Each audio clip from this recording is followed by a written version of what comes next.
You are looking at Julian's pronunciation guide, where we look at how to pronounce better some of the most mispronounced words in the world, like this other curious word. But how do you say what you're looking for today? Let's learn once and for all how to pronounce this very confusing word from anatomy. If you want to learn more medical terms, make sure to stay tuned, and we're going to explain why it's pronounced that way. Stay tuned for more. I've got more videos for you at the end of this one. It's named after a German physician named Heinrich Meibom.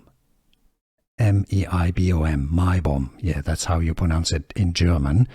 In English, I guess it'd be pronounced Meibom, but in German, it's Meibom. Therefore, it's the Meibomian gland. Meibomian. That is the correct pronunciation in English also.